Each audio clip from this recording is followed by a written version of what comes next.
Hello everyone, নতুন একটি ভিডিওতে তোমাদের সকলকে জানাই স্বাগতম। তো বন্ধুরা, কেমন আছো তোমরা?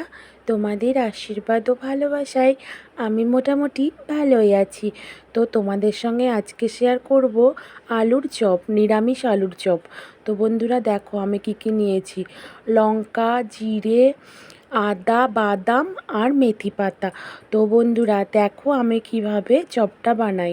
প্রথমে আমি আলুগুলোকে সিদ্ধ করে নিয়েছিলাম। তারপর আমি আলুগুলোকে গ্লাসে করে ভালো করে ডলে নিচ্ছি।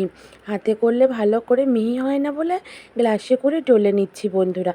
তারপর আমি একটা পাত্রে কিছুটা বেসন নিয়ে নিলাম।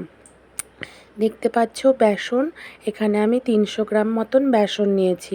তারপরে বেসনের মধ্যে আমি কিছুটা নুন অ্যাড করলাম, তারপর একটু হলুদ অ্যাড করলাম, তারপরে একটু লঙ্কা গুঁড়ো অ্যাড করলাম। দেখো পরিমাপটা তোমাদের নিজেদের মন মতন দেবে। তারপর একটু খাবার সোডা অ্যাড করলাম। তারপর আমি সব উপকরণগুলো ভালোভাবে মিশিয়ে নিচ্ছি। তো বন্ধুরা অল্প অল্প করে জল নিয়ে আমি বেসনটাকে প্রথমে মেখে নিচ্ছি দেখো। তারপর অল্প অল্প করে জল দিচ্ছি, কারণ যদি বেশি পাতলা হয়ে যায় না তাহলে খুব ভালো ফুলবে না। তার জন্য অল্প অল্প করে জল দিয়ে আমি ভালো করে ডলে নিচ্ছি। তারপর উপকরণগুলো দিয়ে আমি বেসনটাকে ফাটিয়ে নিচ্ছি। দেখো বন্ধুরা, যত বেসনটাকে ফাটাবে তত চপটা ফুলবে। তারপর দেখতে পাচ্ছ আমার বেসনের ব্যাটারটা কতটা স্মুথ হয়েছে। আজকে আমাদের কই দই তো, তাই উনুনে রান্না করতে হয়। তাই আমি একটা উনুনে কড়াই বসিয়ে নিলাম। কড়াই বসিয়ে আমি কিছুটা জিরেকে ভেজে নিলাম। জিরেটাকে মানে শুকনো ভেজে নিচ্ছি। তারপর কিছুটা লঙ্কা ভেজে নিলাম। দেখতে পাচ্ছ সব উপকরণগুলো ভেজে নিয়েছি।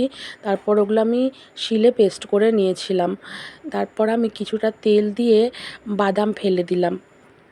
দেখতে পাচ্ছ বাদামগুলো একটু ভাজা হয়ে গেলে আমি বাদামগুলোকে তুলে নিচ্ছি। তারপর সব উপকরণগুলো পেস্ট করে নিয়ে চলে এলাম আবার 5 মিনিট পরে। তারপর কড়াইয়ে কিছুটা জিরে ফোড়ন দিয়ে আদা দিয়ে দিলাম, শুধুমাত্র আদা বাটা দিয়ে আমি অন্য মশলাগুলোও দিয়ে দিলাম। হলুদ গুঁড়ো, লঙ্কা গুঁড়ো, জিরে গুঁড়ো, ধনে গুঁড়ো দিয়ে আমি একটু ভালো করে কষিয়ে নিচ্ছি আলুটাকে। পুরটাকে রেডি করে নিচ্ছি বন্ধুরা। দেখতে পাচ্ছ পুরটাকে রেডি করছি। তারপর আমি পুরের মধ্যে ভেজে রাখা সব উপকরণগুলো অ্যাড করব। কিছুটা বাদাম দিয়ে দিলাম, তারপর দিয়ে দিলাম সেই যে মশলাটা করে রেখেছিলাম জিরে গুঁড়ো, সেটাও দিয়ে দিলাম। তারপর কিছুটা মেথি পাতা দিয়ে দিলাম।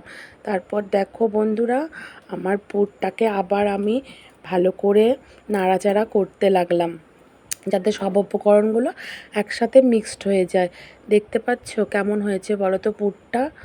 এই দেখো পুরটা আমার রেডি হয়ে গেল। তারপর আমি চিকচিকির সাহায্যে আলুর চপের মানে পুরটাকে রেডি করে নিচ্ছি। দেখো খুব একটা ভালো আমি পারি না বন্ধুরা, তবুও চেষ্টা করি সব কিছু বানানোর জন্য। এই দেখো দেখতে পাচ্ছ আমি চপের পুরটাকে রেডি করে নিয়েছি।